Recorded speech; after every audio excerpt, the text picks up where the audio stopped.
Wayfarers. I missed the train at Evian, and after infinite trouble discovered a motor that would take me, ice axe and all, to Geneva. By hurrying, the connection might be just possible.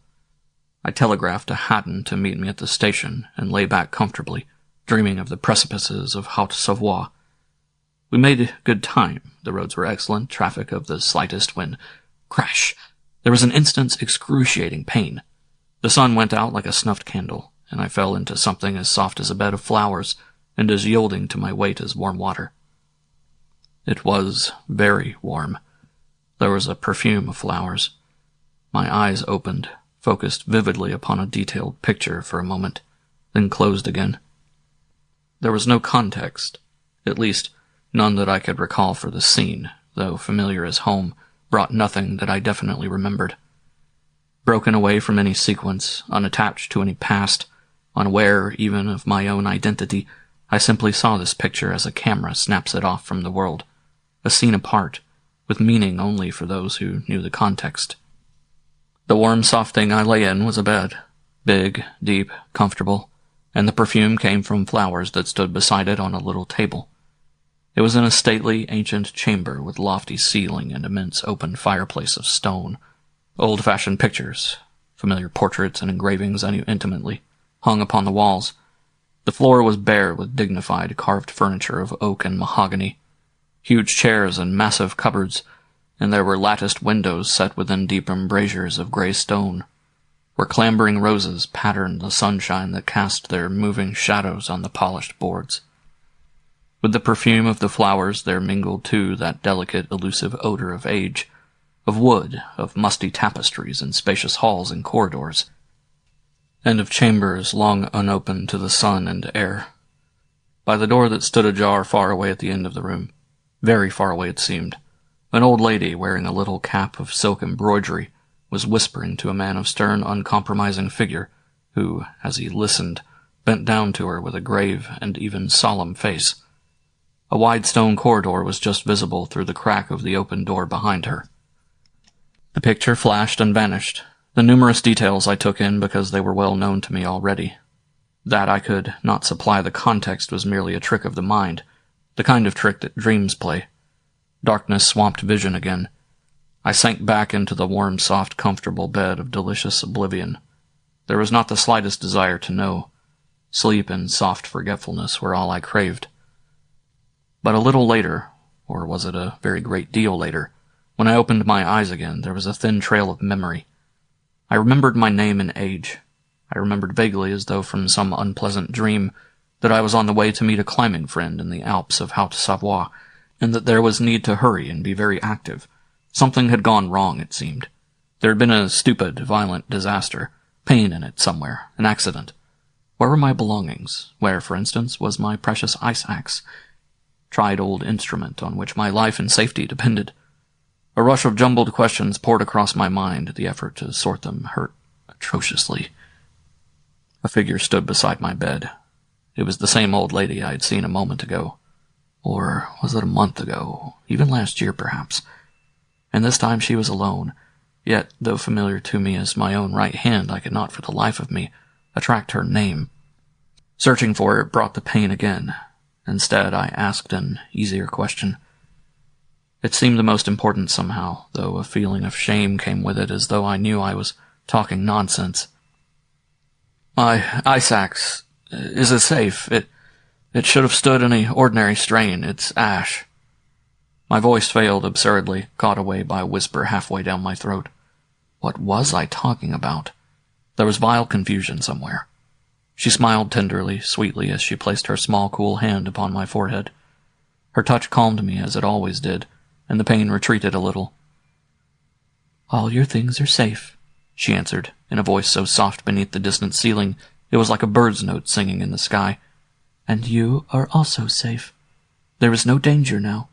The bullet has been taken out, and all is going well. Only you must be patient, and lie very still and rest." And then she added the morsel of delicious comfort she knew quite well I waited for. "Marion is near you all day long, and most of the night besides. She rarely leaves you. She is in and out all day." I stared, thirsting for more. Memory put certain pieces in their place again. I heard them click together as they joined, but they only tried to join. There were several pieces missing. They must have been lost in the disaster. The pattern was too ridiculous. I ought to telegraph. I began seizing at a fragment that poked its end up, then plunged out of sight again before I could read more of it. The pieces fell apart.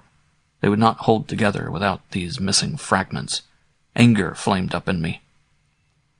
"They're badly made," I said, with a petulance I was secretly ashamed of.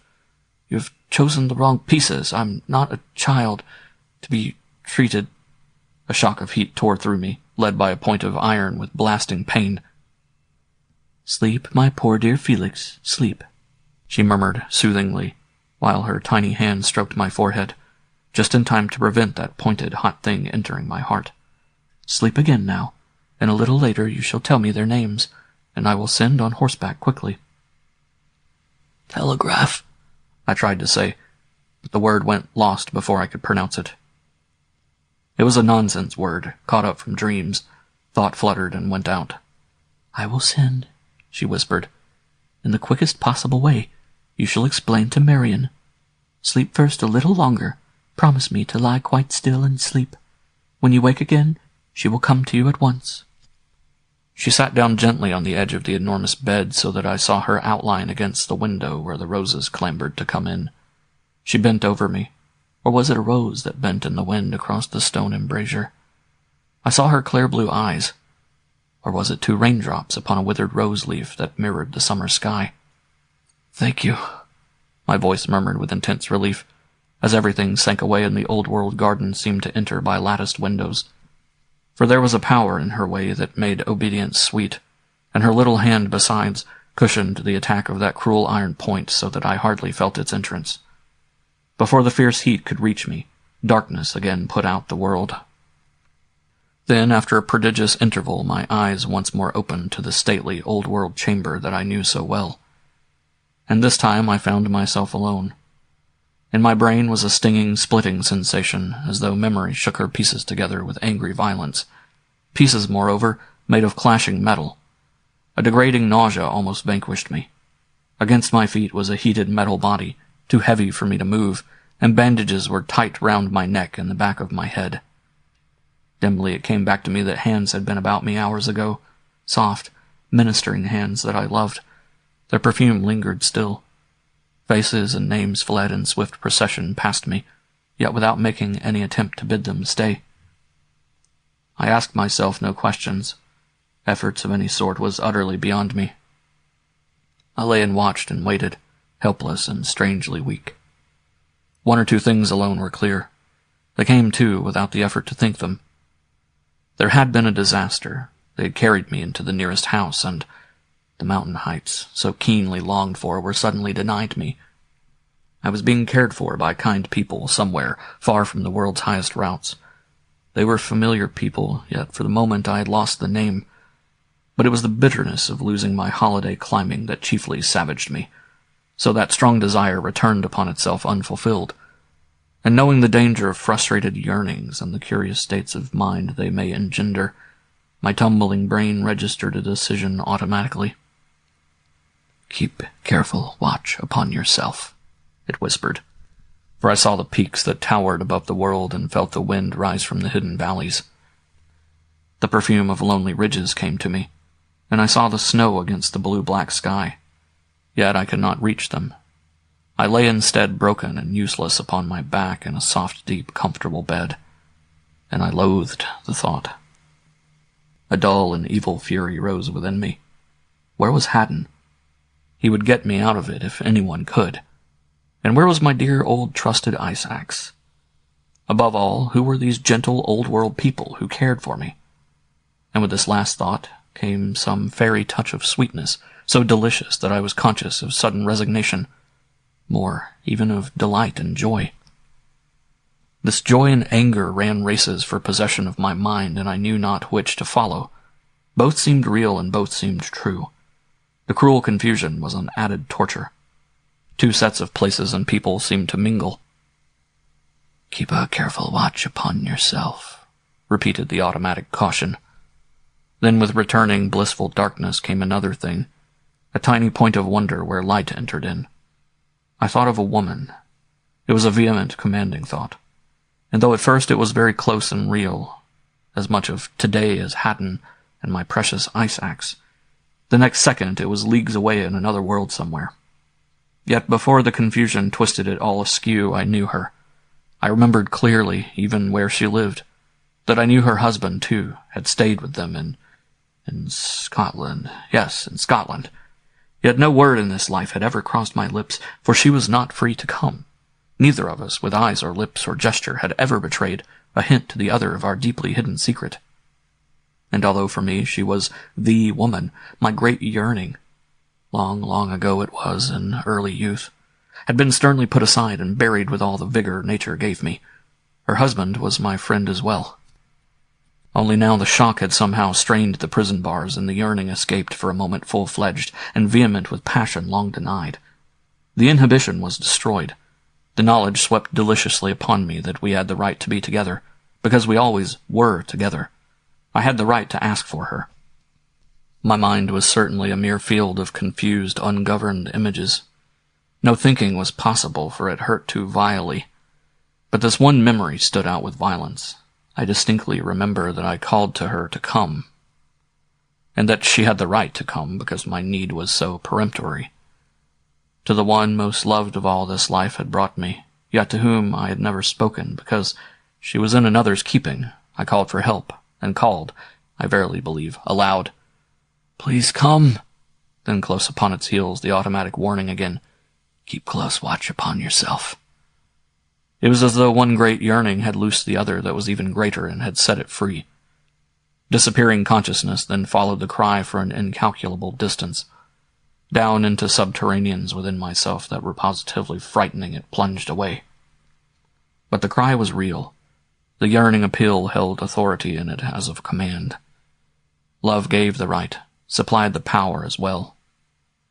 For it seemed to me a tiny answer came, but from so far away that it was scarcely audible, and names were nowhere in it, either an answer or appeal.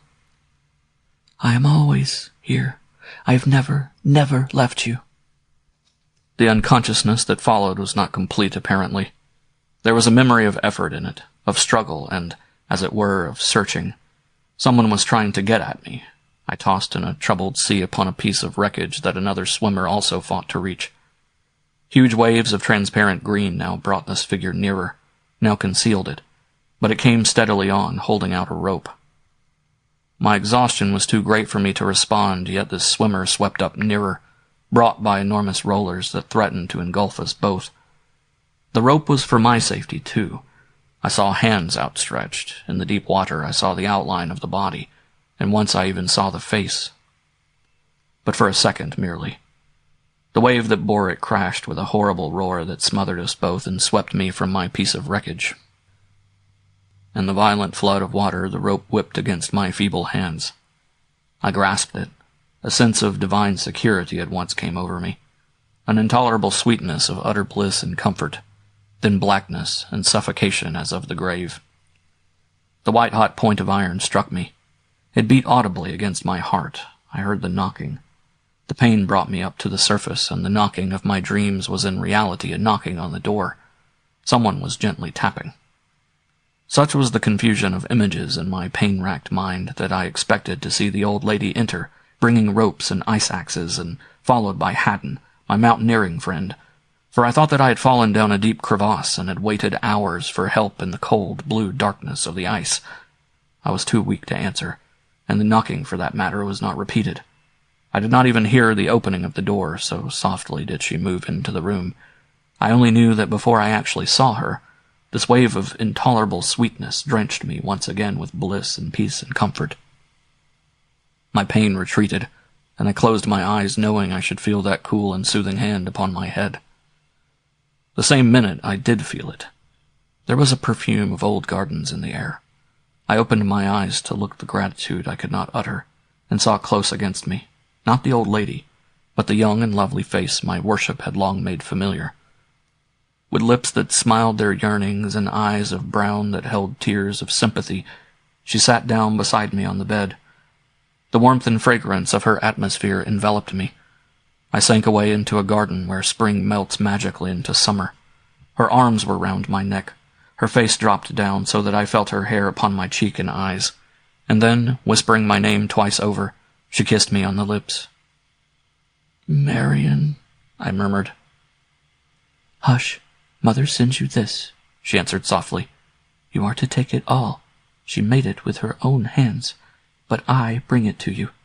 You must be quite obedient, please." She tried to rise, but I held her against my breast. "Kiss me again, and I'll promise obedience always," I strove to say. But my voice refused so long a sentence, and anyhow her lips were on my own before I could have finished it. Slowly, very carefully, she disentangled herself, and my arms sank back upon the coverlet. I sighed in happiness. A moment longer she stood beside my bed, gazing down with love and deep anxiety into my face. "And when all is eaten, all, mind, all," she smiled, "you are to sleep until the doctor comes this afternoon. You are much better. Soon you shall get up. Only remember," shaking her finger with a sweet pretense of looking stern, "I shall exact complete obedience. You must yield your will utterly to mine. You are in my heart, and my heart must be kept very warm and happy." Her eyes were tender as her mother's, and I loved the authority and strength that were so real in her. I remembered how it was the strength that had sealed the contract her beauty first drew up for me to sign. She bent down once more to arrange my pillows. "What happened to the motor?" I asked hesitatingly, for my thoughts would not regulate themselves. The mind pretended such incongruous fragments. "The what?" she asked, evidently puzzled. The word seemed strange to her. "What is that?" she repeated, anxiety in her eyes. I made an effort to tell her, but I could not. Explanation was suddenly impossible. The whole idea dived away out of sight. It utterly evaded me. I had again invented a word that was without meaning. I was talking nonsense. In its place my dream came up. I tried to tell her how I had dreamed of climbing dangerous heights with a stranger, and had spoken another language with him than my own. English, was it? At any rate, not my native French. "Darling," she whispered close into my ear, "the bad dreams will not come back. You are safe here, quite safe." She put her little hand like a flower on my forehead and drew it softly down the cheek. "Your wound is already healing. They took the bullet out 4 days ago." "I've got it," she added with a touch of shy embarrassment, and kissed me tenderly upon my eyes. "How long have you been away from me?" I asked, feeling exhaustion coming back. "Never once for more than 10 minutes," was the reply. "I watched with you all night. Only this morning, while Mother took my place, I slept a little. But hush," she said with dear authority again. "You are not to talk so much. You must eat what I have brought. Then sleep again. You must rest and sleep. Goodbye, goodbye, my love. I shall come back in an hour, and I shall always be within reach of your dear voice." Her tall, slim figure, dressed in the gray I loved, crossed silently to the door. She gave me one more look. There was all the tenderness of passionate love in it, and then was gone. I followed instructions meekly, and when a delicious sleep stole over me soon afterwards, I had forgotten utterly the ugly dream that I was climbing dangerous heights with another man. Forgotten as well everything else, except that it seemed so many days since my love had come to me, and that my bullet wound would after all be healed in time for our wedding on the days so long, so eagerly waited for. And when several hours later her mother came in with the doctor, his face less grave and solemn this time, the news that I might get up next day and lie a little in the garden did more to heal me than 1,000 bandages or twice that quantity of medical instructions. I watched them as they stood a moment by the open door. They went out very slowly together, speaking in whispers. But the only thing I caught was the mother's voice, talking brokenly of the great wars. Napoleon, the doctor was saying in a low, hushed tone, was in full retreat from Moscow, though the news had only just come through. They passed into the corridor then, and there was a sound of weeping as the old lady murmured something about her son and the cruelty of heaven. "Both will be taken from me," she was sobbing softly, while he stooped to comfort her. "One in marriage and the other in death." They closed the door then, and I heard no more. 1. Convalescence seemed to follow very quickly then, for I was utterly obedient as I had promised, and never spoke of what could excite me to my own detriment, the wars and my own unfortunate part in them. We talked instead of our love, our already too long engagement, and of the sweet dream of happiness that life held waiting for us in the future. And indeed, I was sufficiently weary of the world to prefer repose to much activity, for my body was almost incessantly in pain, and this old garden where we lay between high walls of stone, aloof from the busy world and very peaceful, was far more to my taste just then than wars and fighting. The orchards were in blossom, and the winds of spring showered their rain of petals upon the long new grass. We lay, half in sunshine, half in shade, beneath the poplars that lined the avenue towards the lake. And behind us rose the ancient gray stone towers where the jackdaws nested in the ivy, and the pigeons cooed and fluttered from the woods beyond. There was loveliness everywhere, but there was sadness too, for though we both knew that the wars had taken her brother whence there is no return, and that only her aged, failing mother's life stood between ourselves and the stately property, there hid a sadness yet deeper than either of these thoughts in both our hearts. And it was, I think, the sadness that comes with spring. For spring, with her lavish, short-lived promises of eternal beauty, is ever a symbol of passing human happiness, incomplete and always unfulfilled. Promises made on earth are playthings, after all, for children. Even while we make them so solemnly, we seem to know they are not meant to hold. They are made, as spring is made, with a glory of soft, radiant blossoms that pass away before there is time to realize them. And yet they come again with the return of spring as unashamed and glorious as if time had utterly forgotten. And this sadness was in her too. I mean, it was part of her, and she was part of it. Not that our love could change to pass or die, but that its sweet, so long desired accomplishment must hold away, and like the spring must melt and vanish before it had been fully known. I did not speak of it. I well understood that the depression of a broken body can influence the spirit with its poisonous melancholy. But it must have betrayed itself in my words and gestures, even in my manner too. At any rate, she was aware of it. I think, if truth be told, she felt it too. It seemed so painfully inevitable. My recovery, meanwhile, was rapid, and from spending an hour or two in the garden, I soon came to spend the entire day. For the spring came on with a rush, and the warmth increased deliciously. While the cuckoos called to one another in the great beech woods behind the chateau, we sat and talked and sometimes had our simple meals or coffee there together, and I particularly recall the occasion when solid food was first permitted me, and she gave me a delicate young bondel, fresh caught that very morning in the lake.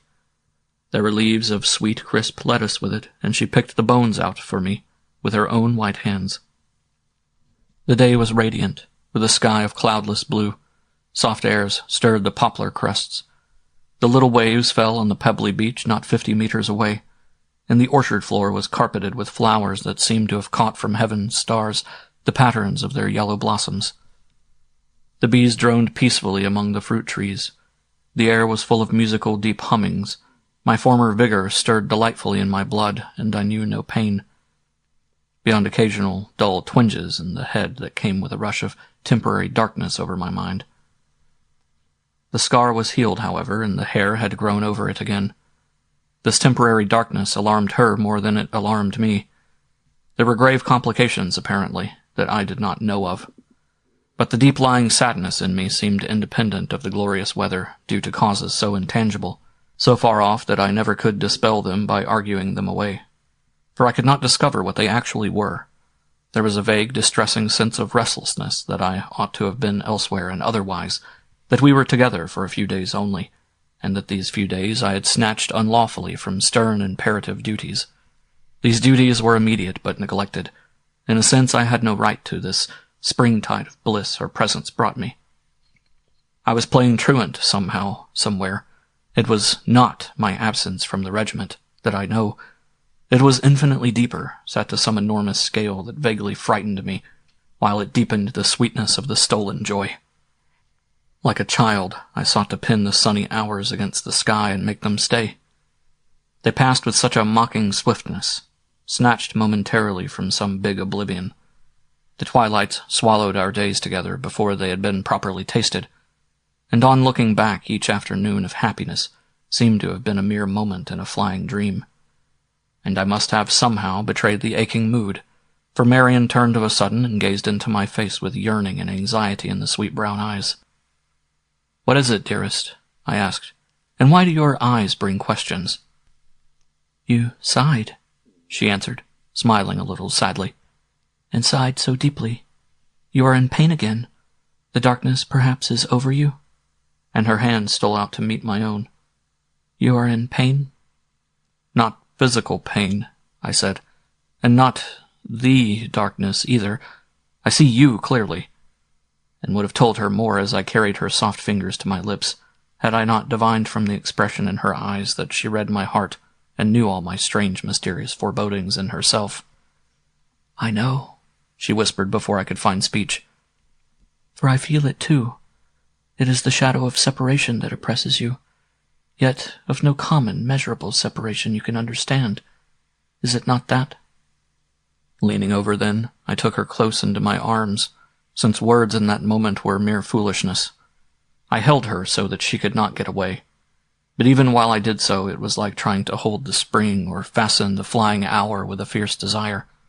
All slipped from me, and my arms caught at the sunshine and the wind. "We have both felt it all these weeks," she said bravely, as soon as I had released her, "and we both have struggled to conceal it. But now—" She hesitated for a second, and with so exquisite a tenderness that I would have caught her to me again, but for my anxiety to hear her further words. "Now that you are well, we may speak plainly to each other, and so lessen our pain by sharing it."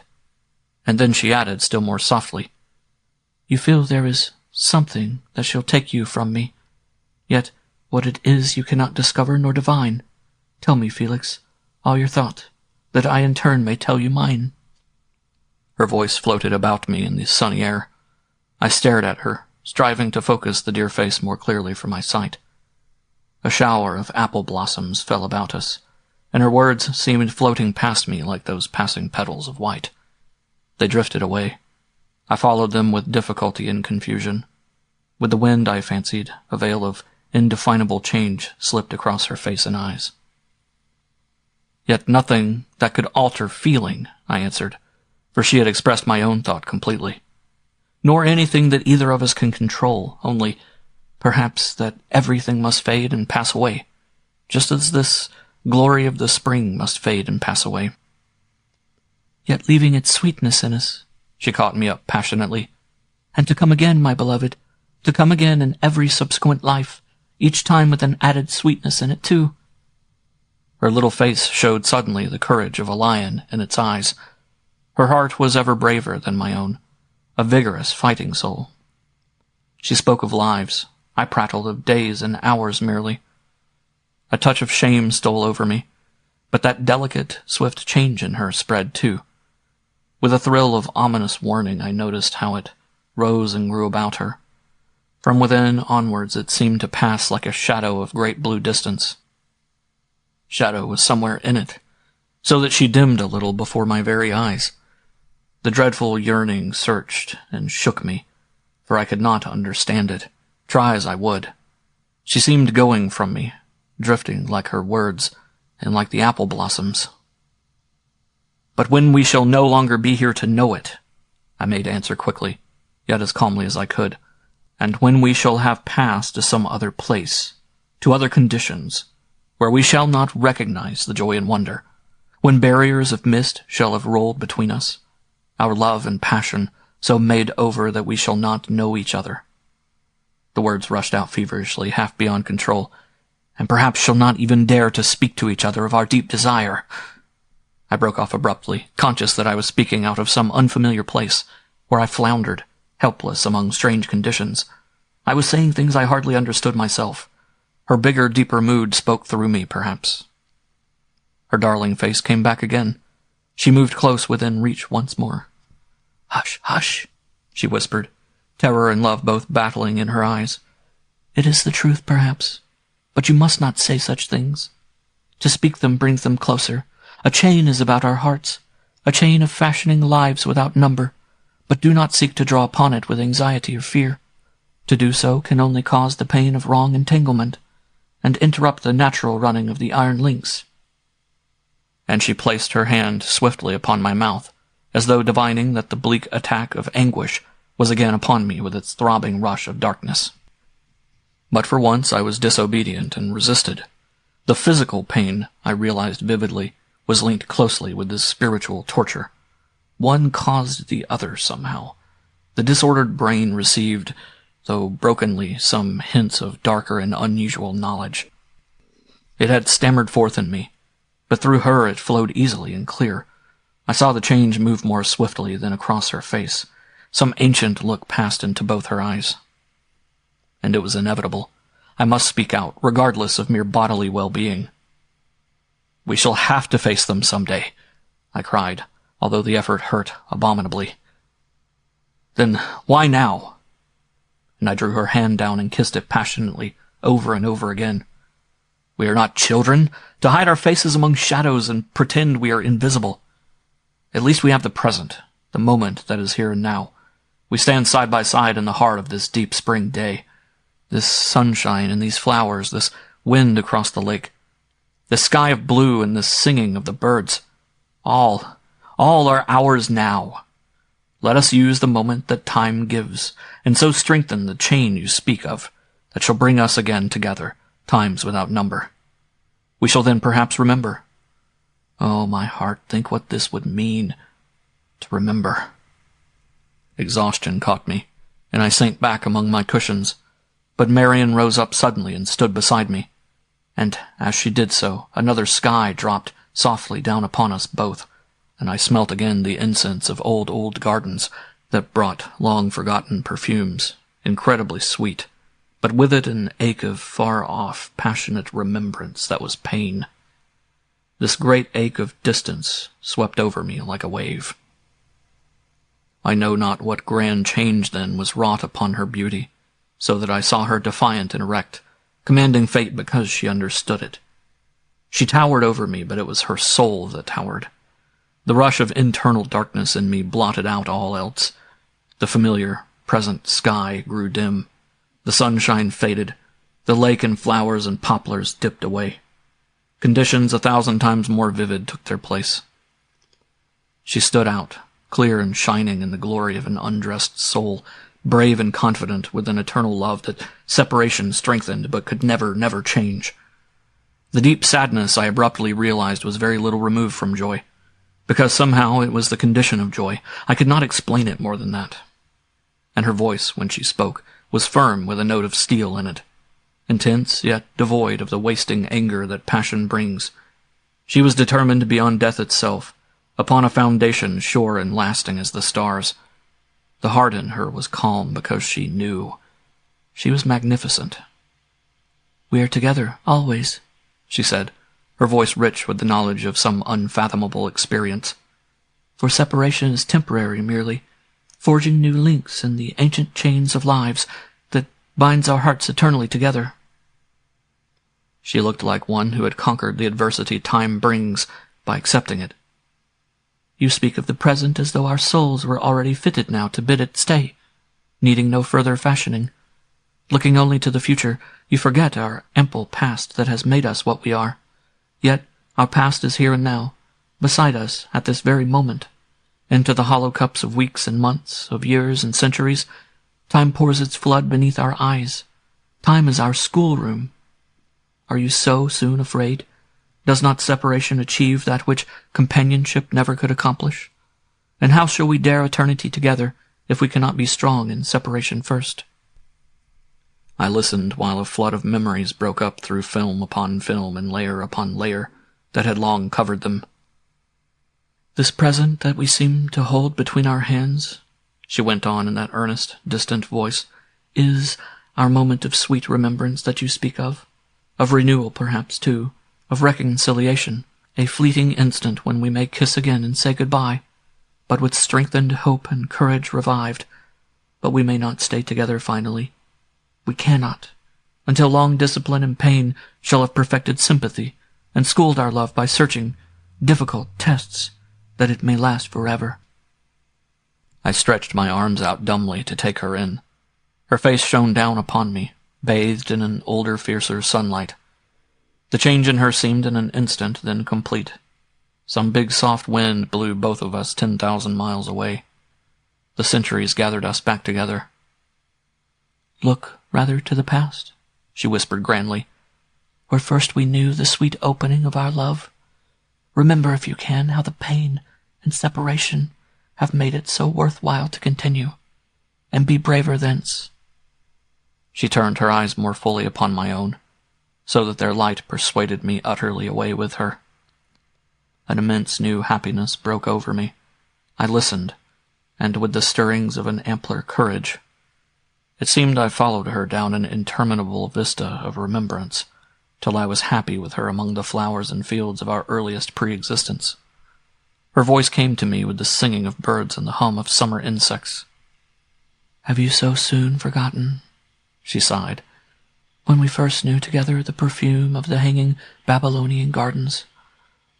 Or when the Hesperides were so soft to us in the dawn of the world? And do you not remember," with a little rise of passion in her voice, "the sweet plantations of Chaldea, and how we tasted the odor of many a drooping flower in the gardens of Alcinous and Adonis, when the bees of olden time picked out the honey for our eating? It is the fragrance of those first hours we knew together that still lies in our hearts today, sweetening our love to this apparent suddenness. Hence comes the full deep happiness we gather so easily today. The breast of every ancient forest is torn with storms and lightning. That's why it is so soft and full of little gardens. You have forgotten too easily the glades of Lebanon, where we whispered our earliest secrets, while the big winds drove their chariots down those earlier skies." There rose an indescribable tempest of remembrance in my heart as I strove to bring the pictures into focus. But words failed me, and the hand I eagerly stretched out to touch her own met only sunshine and the rain of apple blossoms. "The myrrh and frankincense," she continued in a sighing voice that seemed to come with the wind from invisible caverns in the sky. "the grapes and pomegranates, have they all passed from you, with the train of apes and peacocks, the tigers and the ibis, and the hordes of dark-faced slaves, and this little sun that plays so lightly here upon our woods of beech and pine? Does it bring back nothing of the old-time scorching, when the olive slopes, the figs, and ripening cornfields heard our vows and watched our love mature? Our spread encampment in the desert, do not these sands upon our little beach revive its lonely majesty for you? And have you forgotten the gleam of towers of Semiramis, or in Sardis, those strange lilies that first tempted our souls to their divine disclosure?" Conscious of a violent struggle between pain and joy, both too deep for me to understand, I rose to seize her in my arms, but the effort dimmed the flying pictures. The wind that bore her voice down the stupendous vista fled back into the caverns whence it came, and the pain caught me in a vice of agony so searching that I could not move a muscle. My tongue lay dry against my lips. I could not frame a word of any sentence. Her voice presently came back to me, but fainter, like a whisper from the stars. The light dimmed everywhere. I saw no more of the vivid, shining scenery she had summoned. A mournful dusk instead crept down upon the world she had momentarily revived. "We may not stay together," I heard her little whisper, "until long discipline shall have perfected sympathy, and schooled our love to last. For this love of ours is forever, and the pain that tries it is the furnace that fashions precious stones." Again I stretched my arms out. Her face shone a moment longer in that forgotten fiercer sunlight, then faded very swiftly. The change like a veil passed over it. From the place of prodigious distance where she had been, she swept down towards me with such dizzy speed. As she was today, I saw her again, more and more. "Pain and separation, then, are welcome," I tried to stammer, "and we will desire them." But my thought got no further into expression than the first two words. Aching blotted out coherent utterance. She bent down very close against my face. Her fragrance was about my lips, but her voice ran off like a faint thrill of music, far, far away. I caught the final words, dying away as wind dies in high branches of a wood, and they reached me this time through the droning of bees and of waves that murmured close at hand upon the shore. For our love is of the soul, and our souls are molded in eternity. It is not yet, it is not now, our perfect consummation, nor shall our next time of meeting know it. We shall not even speak, for I shall not be free, was what I heard. She paused. You mean we shall not know each other? I cried, in an anguish of spirit that mastered the lesser physical pain. I barely caught her answer. My discipline then will be in another's keeping, yet only that I may come back to you, more perfect in the end. The bees and waves then cushioned her whisper with their humming. The trail of a deeper silence led them far away. The rush of temporary darkness passed and lifted. I opened my eyes. My love sat close beside me in the shadow of the poplars. One hand held both my own, while with the other she arranged my pillows and stroked my aching head. The world dropped back into a tiny scale once more. You have had the pain again, Marian murmured anxiously. But it is better now, it is passing. She kissed my cheek. You must come in. But I would not let her go. I held her to me with all the strength that was in me. I had it, but it's gone again. An awful darkness came with it, I whispered in the little ear that was so close against my mouth. I've been dreaming, I told her, as memory dipped away. Dreaming of you and me, together somewhere, in old gardens or forests, where the sun was... But she would not let me finish.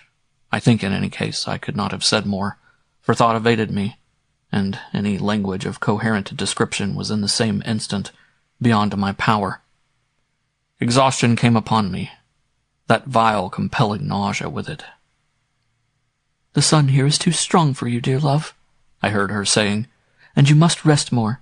We have been doing too much these last few days. You must have more repose. She rose to help me move indoors. I have been unconscious, then? I asked, in the feeble whisper that was all I could manage. For a little while. You slept while I watched over you. But I was away from you. Oh, how could you let me sleep when our time together is so short? She soothed me instantly in the way she knew we both loved so. I clung to her until she released herself again. Not away from me, she smiled, for I was with you in your dreaming. Of course you were.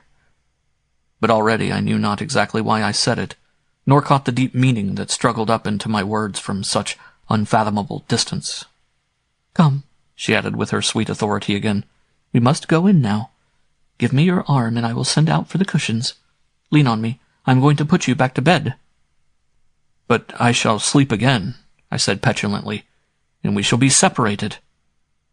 We shall dream together, she replied, and she helped me slowly and painfully towards the old grey walls of the chateau. 2. Half an hour later I slept deeply, peacefully upon my bed in the big stately chamber where the roses watched beside the latticed windows. And to say I dreamed again is not correct, for it can only be expressed by saying that I saw and knew. The figures round the bed were actual, and in life. Nothing could be more real than the whisper of the doctor's voice, that solemn, grave-faced man who was so tall. As he said, sternly yet brokenly to someone, "You must say goodbye, and you had better say it now." Nor could anything be more definite and sure, more charged with the actuality of living, than the figure of Marian, as she stooped over me to obey the terrible command. For I saw her face float down towards me like a star, and a shower of pale spring blossoms rained upon me with her hair. The perfume of old gardens rose about me as she slipped to her knees beside the bed and kissed my lips. So softly it was like the breath of wind from lake and orchard, and so lingeringly it was as though the blossoms lay upon my mouth and grew into flowers that she planted there. Goodbye, my love. Be brave. It is only separation. It is death, I tried to say, but could only feebly stir my lips against her own. I drew her breath of flowers into my mouth, and there came then the darkness which is final. The voices grew louder. I heard a man struggling with an unfamiliar language. Turning restlessly, I opened my eyes. upon a little stuffy room with white walls whereon no pictures hung. It was very hot. A woman was standing beside the bed, and the bed was very short. I stretched, and my feet kicked against the boarding at the end. "Yes, he is awake," the woman said in French. "Will you come in? The doctor said you might see him when he woke. I think he'll know you." She spoke in French. I just knew enough to understand. And of course I knew him. It was Haddon. I heard him thanking her for all her kindness as he blundered in. His French, if anything, was worse than my own. I felt inclined to laugh. I did laugh. "By Jove, old man, this is bad luck, isn't it? You've had a narrow shave. This good lady telegraphed." "Have you got my ice axe? Is it all right?" I asked. I remembered clearly the motor accident, everything. "The ice axe is right enough," he laughed, looking cheerfully at the woman. "But what about yourself? Feel bad still? Any pain, I mean?" "Oh, I feel all right," I answered, searching for the pain of broken bones, but finding none. "What happened? I was stunned, I suppose?" "Bit stunned, yes," said Haddon. "You got a nasty knock on the head, it seems. The point of the axe ran into you, or something." "Was that all?" He nodded. "But I'm afraid it's knocked our climbing on the head. Shocking bad luck, isn't it?" "I telegraphed last night," the kind woman was explaining. "But I couldn't get here till this morning," Haddon said. "The telegram didn't find me till midnight, you see." And he turned to thank the woman in his voluble, dreadful French. She kept a little pension on the shores of the lake. It was the nearest house, and they'd carried me in there and got the doctor to me all within the hour. It proved slight enough apart from the shock. It was not even concussion. I'd merely been stunned. Sleep had cured me, as it seemed. "Jolly little place," said Haddon as he moved me that afternoon to Geneva, whence, after a few days' rest, we went on into the Alps of Haute-Savoie. "And lucky the old body was so kind and quick. Odd, wasn't it?" He glanced at me. Something in his voice betrayed he hid another thought. I saw nothing odd in it at all, only very tiresome. "What's its name?" I asked, taking a shot at a venture. He hesitated a second. Haddon, the climber, was not skilled in the delicacies of tact. "Don't know its present name," he answered, looking away from me across the lake, "but it stands on the site of an old chateau, destroyed 100 years ago. The Chateau de Bellerive." And then I understood my old friend's absurd confusion. For Bellerive chanced also to be the name of a married woman I knew in Scotland. At least, it was her maiden name, and she was of French extraction.